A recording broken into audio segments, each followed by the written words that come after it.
Hey, how's it going? All right. Looks like George and his lawyers went ahead and filed the lawsuit against NBC and a couple of their employees. I had heard a lot of Trayvon supporters saying that it was just a lot of talk. They weren't really going to file the suit. Well, here it is. It's filed, and this is very interesting stuff. You can find this document on George Zimmerman's the defense website for George Zimmerman. I'm going to use this document as fair use to talk about it.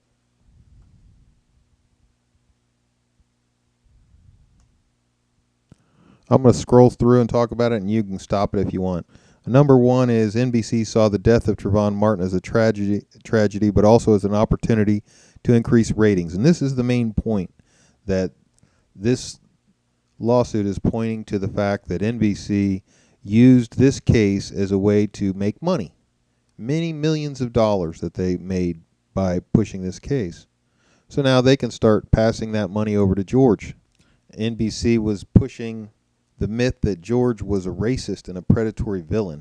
Their goal was simple: keep viewers alarmed, thus always watching, by menacing them with reprehensible series of imagery and exaggerated racist claims. And because of NBC's deceptive and exploitive manipulation, the public wrongly believes that Zimmerman used a racial epithet, which we know he didn't. The FBI made sure of that while describing Martin in the call to the dispatcher. And of course, most of this, as you'll see as we scroll through, is about NBC changing the wording, cutting and pasting the recording to make it sound like George was a racist by saying that he looks black at a point in the conversation that didn't require that. Although they didn't point to the fact that he was asked that, they didn't even show that. They cut out the clip where the dispatcher asked him, is he white, black, or Hispanic? And he said he looks black. They were just trying to make it look like he was racist. So this is what this whole thing's about. And number four, they're saying that it was defamatory misimpression using the oldest form of yellow journalism. I like that word. It's like peeing in the snow. Manipulating George's own words, splicing them together in a way to give the impression that George was somehow a racist. Number five, the defendants, which is NBC and their employees, pounced on Zimmerman Martin matter because they knew this tragedy could be, with proper sensationalizing and manipulating, a racial powder keg that would result in months, if not years, of topics for their failing news programs, particularly the plummeting rating for their ailing Today Show, as well as other individual defendants to make their mark for reporting a manipulated story such as this. To magnify the racial overtones of their scheme, in addition to manipulating the substance of the call, the defendants highlighted Martin's minority status while not mentioning Zimmerman's, who is a Hispanic American. And by choosing misleading photos from the years ago to identify Martin's and Zimmerman's appearance. And of course, we know that's been an ongoing argument and discussion, because they had pictures of Trayvon when he was 12, 11, just a little kid. He was just a cute little kid. And then they had pictures of George from years back when he was, much bigger and thicker. He had a big, thick neck, and he was wearing an orange shirt that looked like a prison garb. So, obviously they were trying to change the subject or make it look like George was the villain. And if nothing else, this should be a major sticking point. Even people that support Trayvon should support the right to a fair trial and a right to be portrayed fairly in the media. I mean, imagine if you were the guy, let's say you're a Trayvon supporter, but then at some point you get in the same or similar position, and the media decides to make you look like the bad guy, whether you are or not. Would it be fair? Do you think it's fair? Do you think that George was treated fairly? Do you think you would like to be treated in the same way if the circumstances were identical? This is important. So number 7 is the section where it breaks down the manipulation and where they cut the words and pasted them and stuff like that. And here they're saying they were doctored. And here's the part where it says, this is the doctored section. And you can see they said he's on drugs or something. He looks black. And they left out the most important part. And here's another version of a doctored call where it says, and he looks black. He's got his hands in his waistband, and he looks black. So number 9 talks about the multiple deletions, and each intentionally removed almost 1 minute intentionally of intervening dialogue between Zimmerman and the dispatcher, so as to just juxtapose unrelated content to make it appear that Zimmerman was a racist and that he was racially profiling Trayvon Martin. Despite knowing the truth, the defendants reiterated these false racial themes in the broadcast. Then they go on to say, these are reports where they talk about George, and the defendant Ron Allen broadcasts from Sanford, Florida, and he says the police reported that Zimmerman shot and killed Trayvon Martin in self-defense, a shooting without racial overtones, no hate crime. But when Zimmerman was calling the police that the night of the killing, he described the victim using a racial epithet. So here they are making a statement that George was using a racial epithet on, that night, when in fact that wasn't the truth. And this is part of the case. The defendant knew that Zimmerman didn't use that racial epithet to describe Martin, yet they maliciously and conclusively stated that he did, for the purpose of portraying Zimmerman as a hostile racist. So here's number 13, and again, another defendant is prepared and broadcast a deceptive segment and talking about the teen gunned down last month as he walked through a gated community wearing a hoodie. He looks like he's up to no good. He looks black. So you can see they keep doing it over and over, even though they knew the facts. So this should really help out George. And again, one of the defendants' Twitter page promotes the false story. And again, number 15, on the Today Show, a differently doctored audio. So pretty much all this section is about that, how they doctored the call. And here is the correct words that he used. That the dispatcher asked him whether he was white, black, or Hispanic. So this is the actual text from the call. Number 18, it's basically stating that the defendants from NBC knew that this was going to really hurt George. They knew it, and they did it on purpose. So the point of this section is to show that they knew that there was damage being done, and they didn't care. They went ahead with it anyway. Violating ethics, journalistic ethics, certain to cause not just severe emotional distress to Zimmerman and damage his reputation, but also threats to his life and calls for criminal prosecution. And here we have another news outlet pointing out the pretty damning evidence of willful misconduct by NBC News. Number 21, to this day, the defendants have never apologized to Zimmerman for deliberately portraying him as a hostile racist who targeted Martin due to his race. Instead, NBC just falsely claimed that the manipulated audio was merely a mistake and not deliberate. And we know that's bullcrap. I mean, they've been tearing on George since day one. George had suffered greatly with death threats, a bounty placed on his head, threats of capture, and a constant, genuine fear for his life, resulting in a need to, among other things, live in hiding and wear a bulletproof vest. He was even kicked out of school because of the death threats. Now, the next few sections is basically the lawsuit laying out the parties and whether the court has jurisdiction. So the reporter Ron Allen is a reporter for the co-defendant, NBC. So they're basically laying out who the people are and why they're being sued.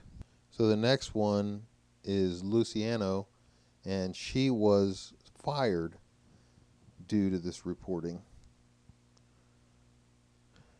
Jeffrey Burnside as well was terminated as a result of this reporting. Prior to his termination for the outrageous acts described in this complaint, Burnside was an agent, servant, and or employee of NBC. Being an employee of a particular employer means that that employer is responsible for the acts of their employee. So whatever an employee does under the control of that employee is that employee is responsible for those acts. And of course, here's the point of the jurisdiction showing that the state and the court of the state of Florida has the jurisdiction over this case and over these people.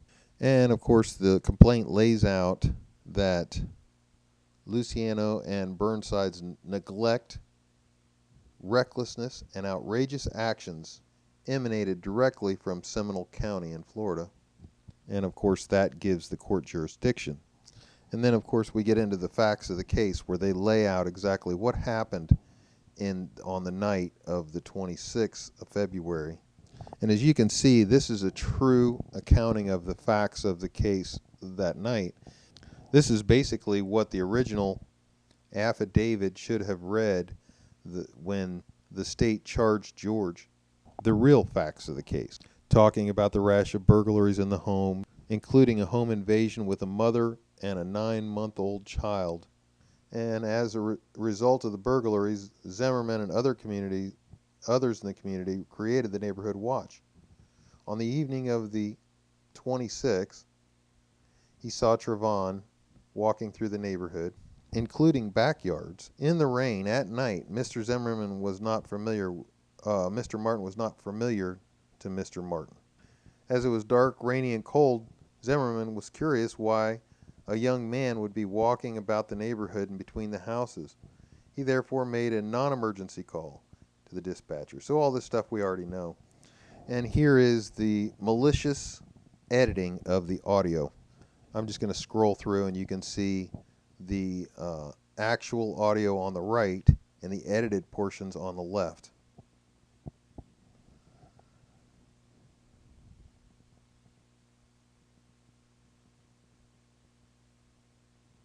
And you can see the area on the right is much longer because that's the actual words between George and the dispatcher. And in the left, it's all blank because they didn't provide that information to the public. So if the public wanted that information, they would have to come out and dig it up themselves. And that's what this whole area is, pretty much laying out the fact that NBC really perverted the actual text or the actual words. And it goes on other dates with the actual broadcast as opposed to the edited broadcast. And of course, you can go and see all this online. Just go to the Zimmerman's defense page and you can read it all. In number 53, it says, in addition to portraying George Zimmerman as a racist via their manipulative editing, the defendants also falsely claimed, without any legitimate basis, and in spite of what the Sanford police had concluded, that Zimmerman also stated a racial epithet during the call. Of course, we know that's been completely forgotten, but it still lives in the minds and hearts of those who support Trayvon without the direct knowledge and obvious important information that was in that call. And number 54, they are making the statement that this additional declaration that Zimmerman had racist motivations was done both to damage Zimmerman's reputation by making him into a hostile villain and to encourage investigation and prosecution of Zimmerman and violating federal hate crimes thereby giving NBC further material for sensational reporting. The transcript provided on the MSNBC website were deliberately done to, again, mislead the readers. And of course, the federal government, number 56, says, refused to prosecute George, concluding that there was no evidence that George had committed a hate crime. In particular, the defendants falsely claimed that George said effing coons during the February call, knowing that the claim would incite outrage throughout the nation. Of course, the FBI, with all their awesome equipment, figured out that the word coon never did exist in that call. The truth, as known to the defendant, was Zimmerman said effing punks, and there was no evidence or reason to believe that Zimmerman uttered a racial epithet during the call. Indeed, as made clear from the full transcript, Zimmerman only ever mentioned Martin's race when prompted to describe Martin's race by the dispatcher. Even to this day, when the defendants know that Zimmerman did not say a racial epithet, they have never apologized for this false representation or attempted to correct this false perception. As a result, he continues to greatly suffer. So they go on and they've got the other defendants and where they messed up and tried to make George look like a racist. And it goes on. This is a pretty long.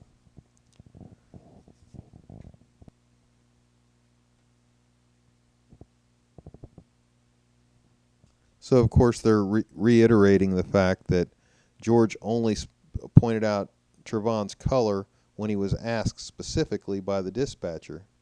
And by outrageously removing the intervening dialogue between the dispatcher and Zimmerman, in which the operator specifically prompted Zimmerman to identify Martin's race, giving black rather than African American or otherwise as an option, the defendants defamed Zimmerman and have caused him severe and permanent personal, emotional, and economic injuries.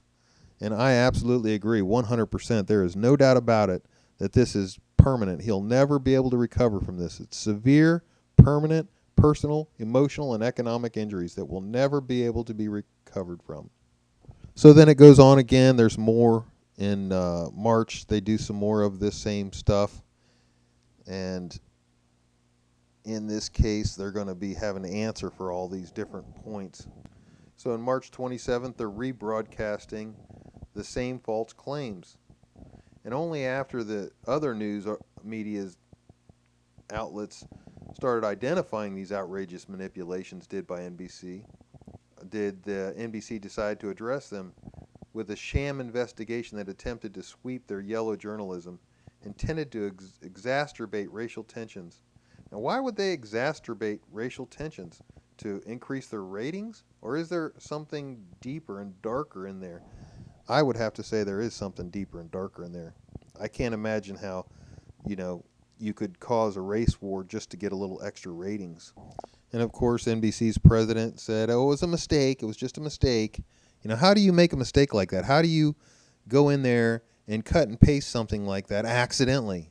It's the most ridiculous claim ever. You can't make a mistake like that. It would be impossible. You got to actually physically go in there and cut and paste. It takes a lot of time and effort to get them exactly perfect, to make them sound right so that it doesn't sound like it was cut. Yet the defendants still refuse to admit fault with anywhere near the same level of publicity as their reckless broadcast.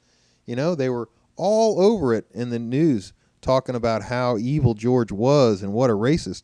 But then when they admit that there was something wrong with their recording, they're like, oh, yeah, we made a little mistake. That's the end of that. We had months and months and months of George being a racist, and then 15 seconds of, oops, sorry. That's bullcrap. That is bullcrap. They need to be held responsible. 100, 200, maybe 300 million bucks should sting enough so that they won't do that again. But I don't know that that's true, because this has happened before, and the media just refuses to learn their lesson. Apparently the government doesn't care because they're both in bed with each other. That's why the media sounds just like the government. Anything the government says, the media parrots. When I was a kid, the media was always fighting with each other over who would get the scoop, the big scoop, the news that no one else had. Now they all have the same news. They all read AP Newsline, and that's what they all report the same thing. Nobody has anything different. And here they are talking about how the frenzy has included others, such as Reverend Al Sharpton, has caused misunderstanding which caused severe damage to the plaintiff, including death threats and a bounty for his capture, all of which has forced Zimmerman to live in hiding, wear a bulletproof vest, and suffer other permanent and severe emotional injuries and damages as described in this complaint. They even point out that some in the African American community, believing that Zimmerman was a hostile racist, tweeted Zimmerman's address, which resulted in more threats to Zimmerman. George's reputation is destroyed, and he has no prospect of reasonable employment. His prospects for reasonable social life are destroyed as well. Due to the defendant's journalistic crimes, Zimmerman has been transformed into one of the most hated men in America. This is one of the most important sentences, number 75. This is the most important sentence in the entire document, in my opinion. Their crimes have turned George into the most hated man in America, even though all he was doing was defending his own life against an assailant who was trying to snuff out his life and who would have run away as soon as he killed George, and no one would have known what happened. Number 76 says that they're seeking specific compensation. They're seeking substantial compensation, and it's, I would say, well over $100 million would be a minimum. And it says here, number 78, that no doubt about it, these defendants knew all about the case. They became very intimately familiar with the case and the facts. And in spite of that knowledge that the tragedy was not racially motivated, the defendants, for their own material greed, and to incite a national uproar, manipulate the audio recording and lied about Zimmerman's uttering a racial epithet. As a result of the above, and to further their own greed and self-interest, all defendants defamed George Zimmerman before the entire nation by misrepresenting the aforementioned facts and circumstances, and by misrepresenting George's statements, motivations, and mindset. As such, they are all jointly and severally liable for this reckless defamation. Number 81 is good too, where it says, the defendant's false and defamatory portrayal of George Zimmerman would be and is highly offensive, outrageous, and scandalous to a reasonable person, such as myself. Of course, that wouldn't be true to people who aren't reasonable. Number 82 says that they had the knowledge of or acted in reckless disregard as to the falsity of the matter they publicized and the resultant defamatory implications in which George Zimmerman was placed. Defendants published, broadcast, and rebroadcast the above-mentioned defamatory statements, innuendos, and implications concerning George Zimmerman's the February 26 call to individuals in Seminole County and the nation, all who understood those statements, innuendos, and implications to refer to and to defame George Zimmerman. The defendants knew their statements were false, but nevertheless intentionally and maliciously portrayed George as a hostile racist to undermine his position in the minds of the defendants and viewers, the nation, and potential jurors. So what they did was deny him a right to a fair trial.